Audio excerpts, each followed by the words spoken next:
First off, Trump orders halt to U.S. intel sharing with Ukraine. Yeah, one of the main reasons Ukraine was doing so well was because of the intelligence the United States was giving them. All our satellite imagery, telling them exactly where the Russian troops were and how to combat them and whatnot. No more, baby. Trump wants you guys to fail and die so he can team up with his daddy, Vladimir Putin, and force you guys to surrender and give Putin everything he wants. Yay, America! But folks, some genius noticed that if you just pretend Trump is a third grader, his rants make so much more sense. Now, this is a rant I told you guys about last show. It's so crazy. He's literally defending Putin and saying that we should feel sorry for Putin because Putin had to live through the American press saying that he tried to interfere in our election, which he did. He absolutely 100% did. And poor Putin, poor little Putin. Me and him had to deal with that together, and he did deal with it. He dealt with it really good, y'all. We shouldn't shit on Putin so hard. He's a hero. Anyway, makes more sense when you put this voice on it. But what if anything? What if a bomb drops on your head right now? But they're okay. What if they broke it? I don't know. They broke it with Biden because Biden, they didn't respect him. They didn't respect Obama. They respect me. But let me tell you, Putin went through a hell of a lot with me. He went through a phony witch hunt where they used him and Russia. Russia. You ever hear of that deal? That was a phony Hunter Biden, Joe Biden scam. Hillary Clinton, Shifty Adam Schiff. It was a Democrat scam. And he had to go through that. And he did go through it. We didn't end up in a war. And he went through it. He was accused of all that stuff. He had nothing to do with it. It came out of Hunter Biden's bathroom. It came out of Hunter Biden's bedroom. It was disgusting. But what if they... God damn it. So weird that that's our president, y'all. How is every conservative not just humiliated? They just don't have the ability, though. They don't have shame, so wild.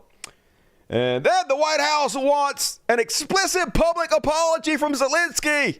You know how they lured Zelensky into the White House and then they ambushed him on purpose to try to humiliate him in front of the world for the amusement of their daddy, Vladimir Putin?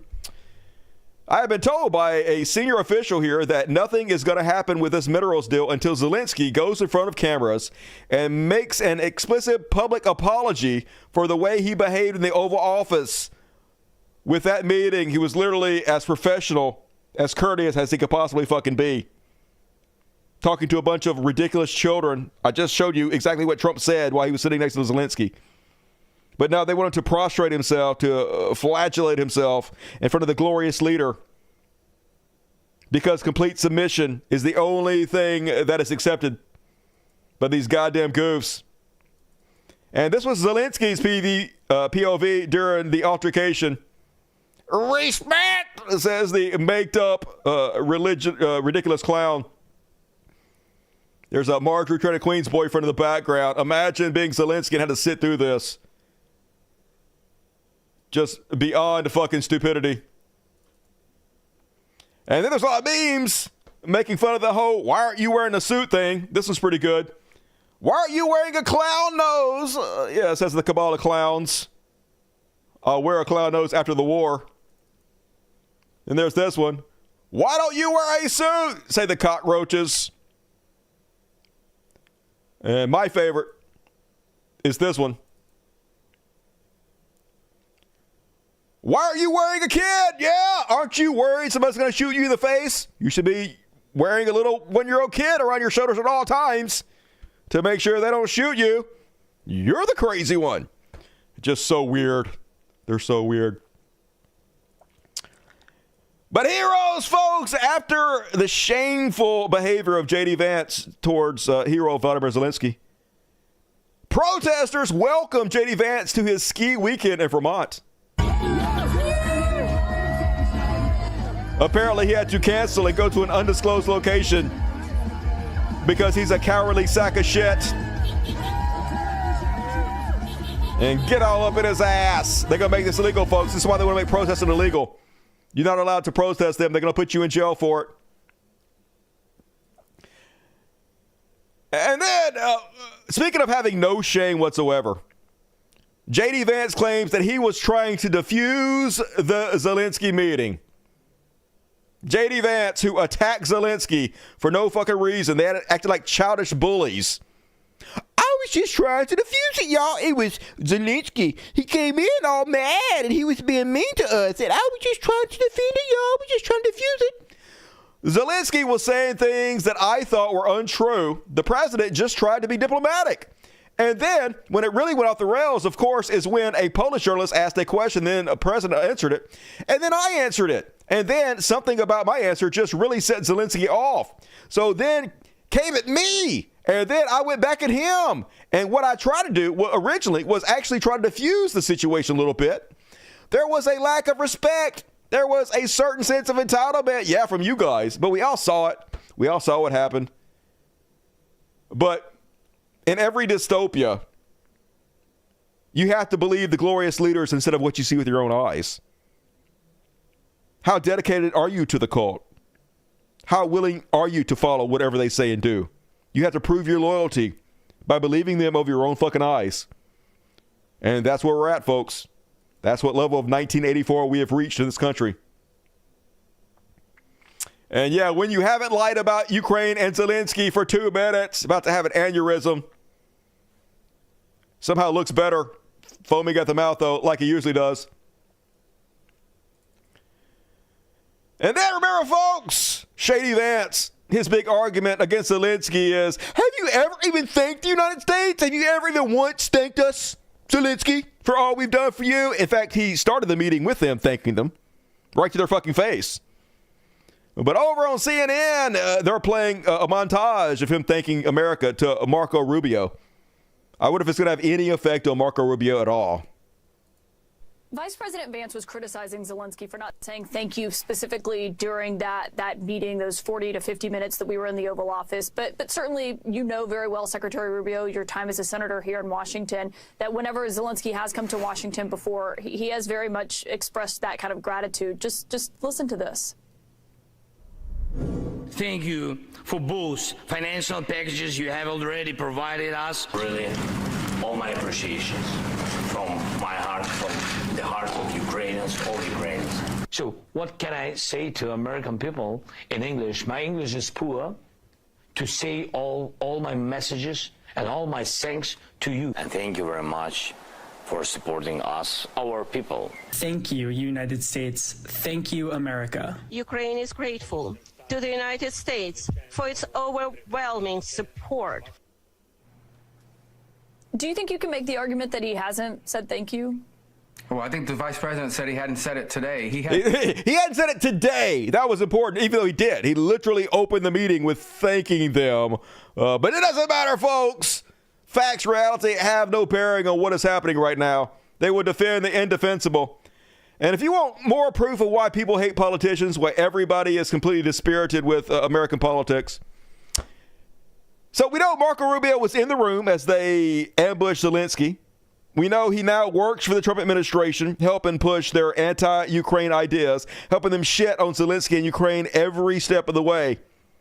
But here was Marco Rubio just a year ago, folks.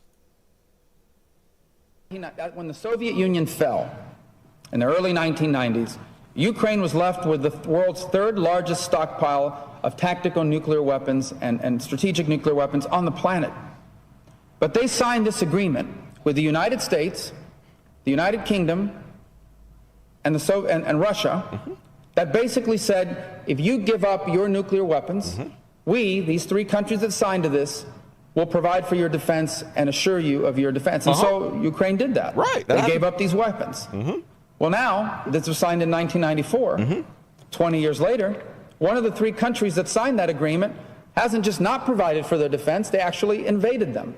And I want to make a point on this for a second.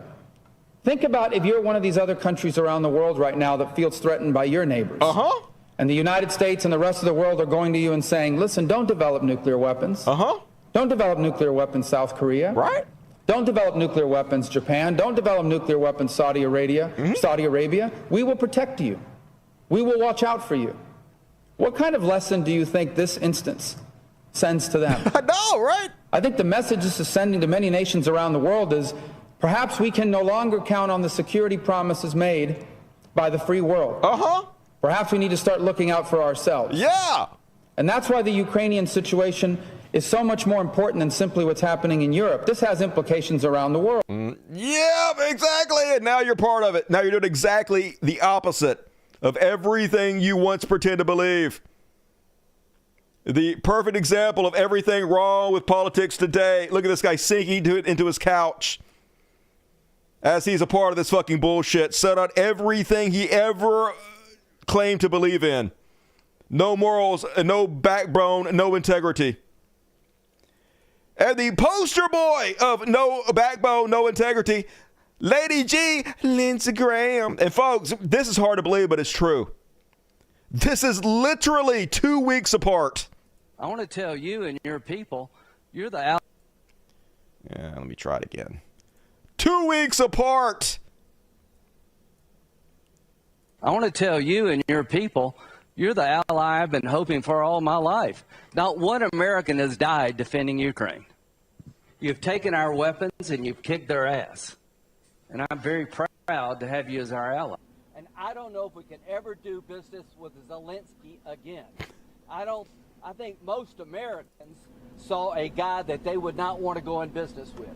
The way he handled the meeting, the way he confronted the president was just over the top. So I think the relationship between Ukraine and America is important, vitally important. But can Zelensky do a deal with the United States? After what I saw, I don't know.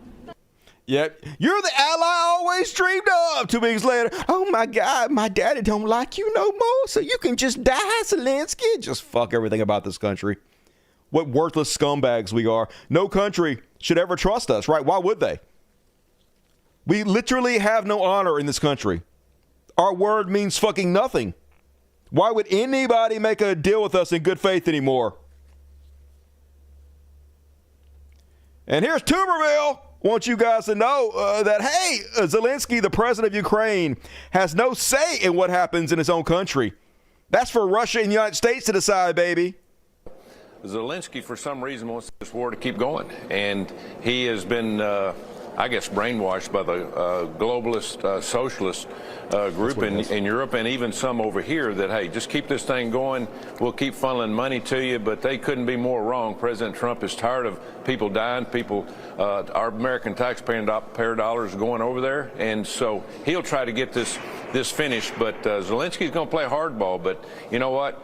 He's not even in the game. It's going to be Putin and President Trump and the people on our side that will end up making this decision for the future of Ukraine. That's right. We decide for you, baby. You don't have sovereignty over your own country.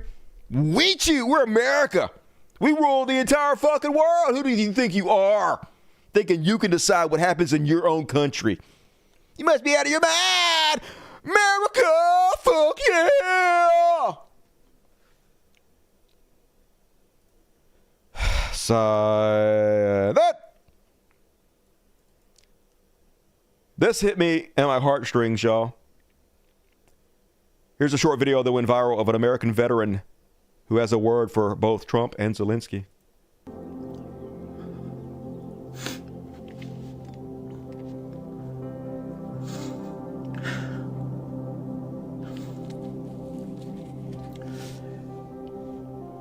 This man is fighting for his country. Beautiful eyes. A sovereign nation got invaded. His people are dying. And this motherfucker talks about him wearing a suit. I hate this fucking country.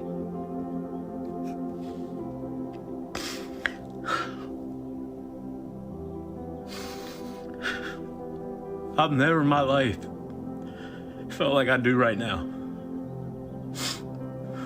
I'm with you. I don't give a fuck what he wears. They don't either. This man has been respectful to every leader in the world. Everybody. And you clowns want to fucking do that shit to him when he comes over here. Embarrassing. Pathetic. And then talk to him like shit and kick him out of the White House. You fucking disgraceful son of a bitches.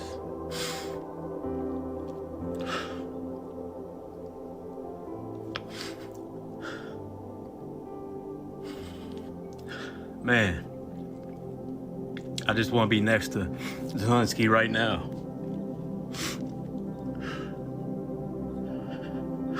I wish I could talk to him.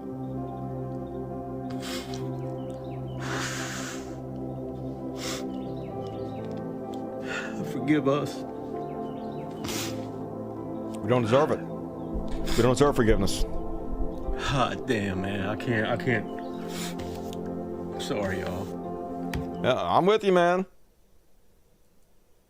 It's heartbreaking to see what this fucking country has become. A country you can no longer be proud of. A country no decent person wants to be a part of anymore. Even Europe is starting to get the memo that we are not their allies anymore. Breaking, French President Macron addressed all Europeans to prepare for a war with Russia. This was broadcast live across the continent. Europe will not accept capitulation of Ukraine to Russia under the guise of peace negotiations. America must decide whose side we are on. They've already decided. Well, not America, but Trump, and Trump is the dictator now. So we have no choice unless we're willing to overthrow the dictator.